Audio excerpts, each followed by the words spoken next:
India ഇപ്പോൾ വംശഹത്യയുടെ 8ാം ഘട്ടത്തിലാണ്. കേവലം ഒരു സോഷ്യൽ മീഡിയ പോസ്റ്റ് അല്ല ഇത്. അമേരിക്കൻ പാർലമെന്റിലെ ഒരു സ്വാധീന ശക്തിയുള്ള ജനപ്രതിനിധി ഔദ്യോഗികമായി വിളിച്ചു പറഞ്ഞ വാക്കുകളാണിത്. എന്താണ് ഈ 8ാം ഘട്ടം? ഇന്ത്യയിൽ അടുത്തതായി നടക്കാൻ പോകുന്നത് ഒരു കൂട്ടക്കൊലയാണോ?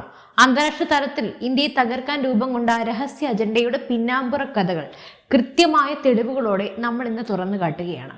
ഒരൊറ്റ സെക്കൻഡ് പോലും മിസ് ചെയ്യാതെ ഈ വീഡിയോ മുഴുവനായും കാണുക. കാരണം ഇത് നമ്മുടെ രാജ്യത്തിന്റെ നിലനിൽപ്പിനെ കുറിച്ചുള്ള ചോദ്യമാണ്.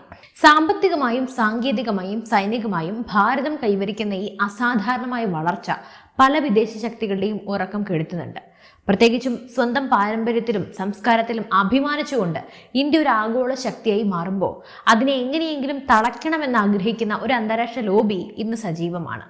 കഴിഞ്ഞ കുറച്ച് ദിവസങ്ങളായി സോഷ്യൽ മീഡിയയിലും അന്താരാഷ്ട്ര മാധ്യമങ്ങളും വലിയ ചർച്ചയാക്കിക്കൊണ്ടിരിക്കുന്ന ഒരു പ്രസ്താവനയുണ്ട്. അമേരിക്കൻ ഡെമോക്രാറ്റിക് പാർട്ടിയുടെ കോൺഗ്രസ് വുമനായ ഇൽഹാൻ ഒമർ നടത്തിയ പ്രസ്താവനയാണത്. Indian American Muslim foundation IAMC അമേരിക്കയിൽ വെച്ച് നടത്തിയ ഒരു വാർഷിക കോൺഫറൻസിലാണ് ഇൽഹാൻ ഒമർ ഇന്ത്യക്കെതിരെ അതീവ ഗുരുതരമായ ഈ വിഷം തുപ്പിയത്. അവർ പറഞ്ഞത് മറ്റൊന്നുമല്ല, ഇന്ത്യയിൽ ഇപ്പോൾ വംശഹത്യയുടെ 8ാം ഘട്ടമാണ് നടക്കുന്നതെന്ന്. അവിടെയുള്ള ന്യൂനപക്ഷങ്ങൾ ഏത് നിമിഷവും ഇല്ലാതാക്കപ്പെടാമെന്ന്. ഹിറ്റ്ലർ ജൂതന്മാരെ ഗ്യാസ് ചേമ്പറിലിട്ട് കൊന്നതുപോലെയോ റുവാണ്ടയിലും ബോസ്നിയയിലും ലക്ഷക്കണക്കിന് ആളുകളെ വെട്ടിനിരത്തിയതുപോലെയോ അങ്ങനെയുള്ളൊരു വംശഹത്യ ഇന്ത്യയിൽ നടക്കാൻ പോകുന്നു എന്ന് അമേരിക്കൻ നിയമനിർമ്മാണ സഭയിലെ ഒരു അംഗം പറയുമ്പോൾ അതിനെ നിസ്സാരമായി കാണാൻ കഴിയില്ല. പക്ഷെ എന്താണ് ഇതിന്റെ പിന്നിലെ യാഥാർത്ഥ്യം? ആരാണ് ഈ ഇൽഹാൻ ഒമർ? എന്താണ് ഈ പറയുന്ന വംശഹത്യയുടെ 8ാം ഘട്ടം? നമുക്ക് പരിശോധിക്കാം. ഇൽഹാൻ ഒമർ പറഞ്ഞ ഈ 8ാം ഘട്ടം എന്ന വാക്ക് എവിടെ നിന്നാണ് വന്നത് എന്ന് നമ്മൾ ആദ്യം മനസ്സിലാക്കണം. അന്താരാഷ്ട്ര തലത്തിൽ വംശഹത്യകളെ കുറിച്ച് പഠിക്കുന്ന ജനോസൈഡ് വാച്ച് എന്ന സംഘടനയുടെ തലവനായ ഗ്രിഗറി സ്റ്റാൻഡൺ വികസിപ്പിച്ചെടുത്ത ഒരു സിദ്ധാന്തമുണ്ട്. ഒരു രാജ്യത്ത് വംശഹത്യ നടക്കുമ്പോൾ അത് പെട്ടെന്നൊരു ദിവസം സംഭവിക്കില്ല. അതിന് കൃത്യമായ 10 ഘട്ടങ്ങൾ ഉണ്ടെന്നാണ് അദ്ദേഹം പറയുന്നത്. 1ാം ഘട്ടം വർഗീകരണം, ജനങ്ങളെ നമ്മളെന്നും അവരെന്നും തിരിക്കുക. 2ാം ഘട്ടം പ്രതീകവൽക്കരണം, അവരെ തിരിച്ചറിയാനുള്ള ചിഹ്നങ്ങൾ നൽകുക. 3ാം ഘട്ടം വിവേചനം, അവർക്ക് അവകാശങ്ങൾ നിഷേധിക്കുക. 4ാം ഘട്ടം അപരവൽക്കരണം, അവരെ മനുഷ്യന്മാരായി കാണാതിരിക്കുക. 5ാം ഘട്ടം സംഘടന, അവരെ കൊല്ലാനായി ഗ്രൂപ്പുകൾ ഉണ്ടാക്കുക. 6ാം ഘട്ടം ധ്രുവീകരണം, സമൂഹത്തെ പൂർണ്ണമായി ഭിന്നിപ്പിക്കുക. 7ാം ഘട്ടം തയ്യാറെടുപ്പ്, ഇരകളെ ആസൂത്രിതമായി മാറ്റിപ്പറിക്കുക. 8ാം ഘട്ടം പീഡനം. ഇതാണ് ഇൽഹാൻ ഒമർ പറഞ്ഞ ഘട്ടം. അതായത് ഇരകളുടെ സ്വത്തുക്കൾ പിടിച്ചെടുക്കുക, അവരെ തടവിലാക്കുക, കൂട്ടക്കൊലയ്ക്കുള്ള അവസാനവട്ട ഒരുക്കങ്ങൾ നടത്തുക. 9ാം ഘട്ടം വംശഹത്യ, കൂട്ടക്കൊല ആരംഭിക്കുക. 10ാം ഘട്ടം നിഷേധമാണ്, അങ്ങനെയൊന്നും നടന്നിട്ടില്ല എന്ന് വാദിക്കുക. ഇപ്പൊ ചിന്തിച്ചു നോക്കൂ, ഇന്ത്യയിലെ ന്യൂനപക്ഷങ്ങൾ ഇപ്പോൾ 8ാം ഘട്ടത്തിലാണ്, അതായത് കൂട്ടക്കൊലയ്ക്ക് തൊട്ടു മുമ്പുള്ള അവസ്ഥയിലാണ് എന്ന് ഒരു അമേരിക്കൻ പ്രതിനിധി പറയുമ്പോൾ അതിലൂടെ അവർ ലോകത്ത് നൽകുന്ന സന്ദേശം എത്രമാത്രം ഭീകരമാണ്. ഇന്ത്യ ഒരു ജനാധിപത്യ രാജ്യമല്ലെന്നും ഇവിടെ മനുഷ്യർക്ക് ജീവിക്കാൻ അവകാശമില്ലെന്നും വരുത്തി തീർക്കാനുള്ള ആസൂത്രിതമായ ശ്രമമാണിത്. ഇനി നമുക്ക് വസ്തുതകളിലേക്ക് വരാം. ഇൽഹാൻ ഒമർ പറയുന്നത് പോലെ ഇന്ത്യയിൽ വംശഹത്യ നടക്കുന്നുണ്ടെങ്കിൽ, ഒരു ജനവിഭാഗത്തെ ഇവിടെ ഇല്ലാതാക്കാൻ ശ്രമിക്കുന്നുണ്ടെങ്കിൽ ജനസംഖ്യാ കണക്കുകൾ അതിന് വിപരീതമായി സംസാരിക്കുന്നത് എന്തുകൊണ്ടാണ്? നമുക്ക് ചരിത്രവും ഡാറ്റയും പരിശോധിക്കാം. 1947 ഇന്ത്യ വിഭജിക്കപ്പെട്ടപ്പോൾ ഭാരതത്തിലും പാകിസ്ഥാനിലും കൃത്യമായി ജനസംഖ്യാ അനുപാതങ്ങൾ ഉണ്ടായിരുന്നു. വിഭജന സമയത്ത് പാകിസ്ഥാനിൽ ഏകദേശം 15% ഹിന്ദുക്കളും സിഖുകാരും ഉൾപ്പെടുന്ന ന്യൂനപക്ഷങ്ങൾ ഉണ്ടായിരുന്നു. ഇന്ന് 2026 പാകിസ്ഥാനിലെ ന്യൂനപക്ഷ ജനസംഖ്യ വെറും 1.5 മുതൽ 2% ചുരുങ്ങി. അവിടെ ഉണ്ടായിരുന്ന ദശലക്ഷക്കണക്കിന് ഹിന്ദുക്കളും ക്രിസ്ത്യാനികളും എവിടെ പോയി? ഒന്നുകിൽ അവർ നിർബന്ധിത മതപരിവർത്തനത്തിന് ഇരയായി, അതല്ലെങ്കിൽ അവർ കൊല്ലപ്പെട്ടു, അതുമല്ലെങ്കിൽ അവർ നാട് വിട്ടുപോയി. ഇതാണ് യഥാർത്ഥ വംശഹത്യ. ബംഗ്ലാദേശിലും സ്ഥിതി വ്യത്യസ്തമൊന്നുമല്ല. അവിടെയും ന്യൂനപക്ഷങ്ങളുടെ എണ്ണം ദയനീയമായി കുറയുന്നുണ്ട്. എന്നാൽ ഭാരതത്തിലെ അവസ്ഥ എന്താണ്? 1951 ആദ്യത്തെ സെൻസസ് പ്രകാരം ഇന്ത്യയിലെ മുസ്ലിം ജനസംഖ്യ ഏതാണ്ട് 9.8% ആയിരുന്നു. എന്നാൽ ഇന്നത് 14% മുകളിലാണ്. അതായത് ലോകത്തിൽ വെച്ച് ഏറ്റവും വേഗത്തിൽ മുസ്ലിം ജനസംഖ്യ വർദ്ധിക്കുന്ന, ലോകത്തിൽ ഏറ്റവും കൂടുതൽ മുസ്ലിങ്ങൾ സമാധാനത്തോടെ ജീവിക്കുന്ന 2ാമത്തെ രാജ്യം നമ്മുടെ ഭാരതമാണ്. ഇന്ത്യയിൽ വംശഹത്യ നടക്കുന്നുണ്ടെങ്കിൽ എങ്ങനെയാണ് ഒരു ന്യൂനപക്ഷ വിഭാഗത്തിന്റെ ജനസംഖ്യ ഇത്രയധികം വർദ്ധിക്കുന്നത്?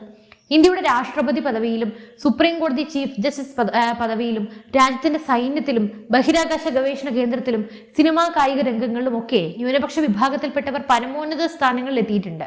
ഭാരതത്തിന്റെ ഭരണഘടന ഇവിടെ ജീവിക്കുന്ന എല്ലാ പൗരന്മാർക്കും തുല്യമായ അവകാശമാണ് ഉറപ്പു നൽകുന്നത്. നിയമത്തിന് മുന്നിൽ ഇവിടെ ആർക്കും പ്രത്യേക പരിഗണനയോ വിവേചനമോ ഇല്ല. എന്നിട്ടും ഇന്ത്യയെ ഒരു വംശഹത്യയുടെ രാജ്യമെന്ന് വിളിക്കാൻ ഇവർക്ക് എങ്ങനെ ധൈര്യം വന്നു? പലപ്പോഴും ഇന്ത്യക്കെതിരെ വിദേശ രാജ്യങ്ങളിൽ പ്രചാരണം നടത്താൻ ഇവർ ഉപയോഗിക്കുന്നത് ഇന്ത്യയിൽ മുമ്പ് നടന്നിട്ടുള്ള ചില വർഗീയ കലാപങ്ങളെയാണ്. ഇവിടെ നമ്മൾ കൃത്യമായി മനസ്സിലാക്കേണ്ട ഒരു കാര്യമുണ്ട്. കലാപവും വംശഹത്യയും രണ്ടും രണ്ടാണ്. ഇന്ത്യ വിരുദ്ധർ എപ്പോഴും ഉയർത്തിക്കാട്ടുന്ന ഒന്നാണ് 2002 ഗുജറാത്ത് കലാപം. അതൊരു വംശഹത്യയായിരുന്നു എന്നാണ് അവർ പ്രചരിപ്പിക്കുന്നത്. എന്നാൽ കോൺഗ്രസ് നേതൃത്വം നൽകിയ UPA സർക്കാരിന്റെ കാലത്ത് മൻമോഹൻ സിംഗ് പ്രധാനമന്ത്രിയായിരിക്കെ പാർലമെന്റിൽ സമർപ്പിച്ച ഔദ്യോഗിക കണക്കുകൾ എന്താ പറയുന്നത്? ആ കലാപത്തിൽ 790 മുസ്ലിങ്ങളും 254 ഹിന്ദുക്കളും കൊല്ലപ്പെട്ടു എന്നാണ് ഔദ്യോഗിക രേഖയാണത്. ഒരു ജീവൻ നഷ്ടപ്പെട്ടാൽ പോലും അത് അങ്ങേയറ്റം ഖേദകരമാണ്. എന്നാൽ രണ്ട് വിഭാഗങ്ങളിൽപ്പെട്ട ആളുകളും കൊല്ലപ്പെടുകയും പരസ്പരം ഏറ്റുമുട്ടുകയും ചെയ്യുന്നതിനെയാണ് കലാപം എന്ന് വിളിക്കുന്നത്. അതൊരിക്കലും ഭരണകൂടം ആസൂത്രണം ചെയ്തൊരു വിഭാഗത്തെ മാത്രം ഇല്ലാതാക്കുന്ന വംശഹത്യയല്ല. ഇന്ത്യയിൽ മുമ്പും പല ഭരണാധികാരികളുടെയും കാലത്ത് വലിയ വലിയ കലാപങ്ങൾ ഉണ്ടായിട്ടുണ്ട്. എന്നാൽ അതൊന്നും വംശഹത്യയല്ല. വംശഹത്യ എന്നാൽ ഹിറ്റ്ലർ ജൂതന്മാരെ ചെയ്തതുപോലെ ഒരു ജനവിഭാഗത്തിന് പോലും രക്ഷപ്പെടാൻ സാധിക്കാത്തവണ്ണം ഭരണകൂടം നേരിട്ടിറങ്ങി നടത്തുന്ന വേട്ടയാടലാണ്. അത്തരമൊരു സാഹചര്യം സ്വാതന്ത്ര്യാനന്തര ഇന്ത്യയിൽ ഒരിടത്തും ഉണ്ടായിട്ടില്ല. അതാണ് യാഥാർത്ഥ്യം. ഇനി നമുക്ക് ഏറ്റവും പ്രധാനപ്പെട്ട ചോദ്യത്തിലേക്ക് വരാം. എന്തുകൊണ്ട് ഇൽഹാൻ ഉമറിനെ പോലെയുള്ള ആളുകൾ തുടർച്ചയായി ഇന്ത്യക്കെതിരെ ഇത്തരം അജണ്ടകൾ നിർമ്മിക്കുന്നു? ഇതിന് പിന്നിൽ പ്രവർത്തിക്കുന്ന ആ അദൃശ്യ കരങ്ങൾ ആരുടേതാണ്? ഇവിടെയാണ് ആഗോള ശതകോടീശ്വരനായ ജോർജ് സോറോസിന്റെയും ചില അന്താരാഷ്ട്ര ലോബികളുടെയും പങ്ക് വ്യക്തമാകുന്നത്. ഇന്ത്യയിൽ ഒരു ശക്തമായ ഭരണകൂടം ഉണ്ടാകുന്നതിനെയോ ഇന്ത്യ സാമ്പത്തികമായി ലോകത്തിന്റെ നെറുകയിൽ എത്തുന്നതിനെയോ ഇവർ ഇഷ്ടപ്പെടുന്നില്ല. ഇന്ത്യയിലെ ജനാധിപത്യ രീതിയിലുള്ള ഭരണമാറ്റങ്ങളെ സ്വാധീനിക്കാൻ കോടിക്കണക്കിന് ഡോളറാണ് ജോർജ് സോറോസിനെ പോലെയുള്ളവർ അന്താരാഷ്ട്ര തലത്തിൽ ഒഴുക്കുന്നത്. ഇന്ത്യക്കെതിരെ നെഗറ്റീവ് വാർത്തകൾ നിർമ്മിക്കുക, അന്താരാഷ്ട്ര മാധ്യമങ്ങളിലൂടെ ഭാരതത്തിന്റെ പ്രതിച്ഛായ തകർക്കുക, ഇന്ത്യയിലേക്ക് വരുന്ന വിദേശ നിക്ഷേപങ്ങൾ തടയുക, ഇതൊക്കെയാണ് അവരുടെ ലക്ഷ്യം. ഇതിനുവേണ്ടി അവർ വിലക്കെടുത്തിരിക്കുന്ന പെയ്ഡ് ഏജന്റുകളാണ് ഇൽഹാൻ ഉമറിനെ പോലെയുള്ള വിദേശ രാഷ്ട്രീയക്കാർ. അമേരിക്കയിൽ പ്രവർത്തിക്കുന്ന ഇൻഡോ അമേരിക്കൻ മുസ്ലിം ഫൗണ്ടേഷൻ പോലെയുള്ള സംഘടനകൾ ഇത്തരം ഇന്ത്യ വിരുദ്ധ ശക്തികൾക്ക് ഫണ്ടും വേദിയും ഒരുക്കി കൊടുക്കുന്നു. ഇന്ത്യയെ ഉപദേശിക്കാൻ വരുന്ന ഇൽഹാൻ ഉമറിന്റെ സ്വന്തം പശ്ചാത്തലം എന്താണ്? സൊമാലിയ എന്ന ആഭ്യന്തര യുദ്ധവും പട്ടിണിയും നിറഞ്ഞ രാജ്യത്ത് നിന്നും അഭയാർത്ഥിയായി അമേരിക്കയിലെത്തിയ ആളാണവർ. അമേരിക്ക നൽകിയ ജനാധിപത്യ സ്വാതന്ത്ര്യം ഉപയോഗിച്ച് അവർ ഇന്ന് US കോൺഗ്രസ് അംഗമായി. എന്നാൽ അവർ ഇന്ന് പിന്തുണയ്ക്കുന്നത് ആരെയാണ്?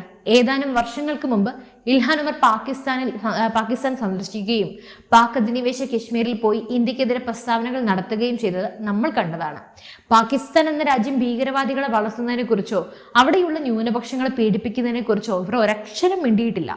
ഇസ്ലാമിക രാജ്യങ്ങളിലെ മനുഷ്യാവകാശ ലംഘനങ്ങളെക്കുറിച്ചും സ്ത്രീ പീഡനങ്ങളെക്കുറിച്ചോ ഒന്നും ഇവർക്ക് യാതൊരു പരാതിയുമില്ല. എന്നാൽ ജനാധിപത്യവാദിയായ ഇന്ത്യയെ തകർക്കാൻ ഇവർ എപ്പോഴും മുന്നിലുണ്ടാകും.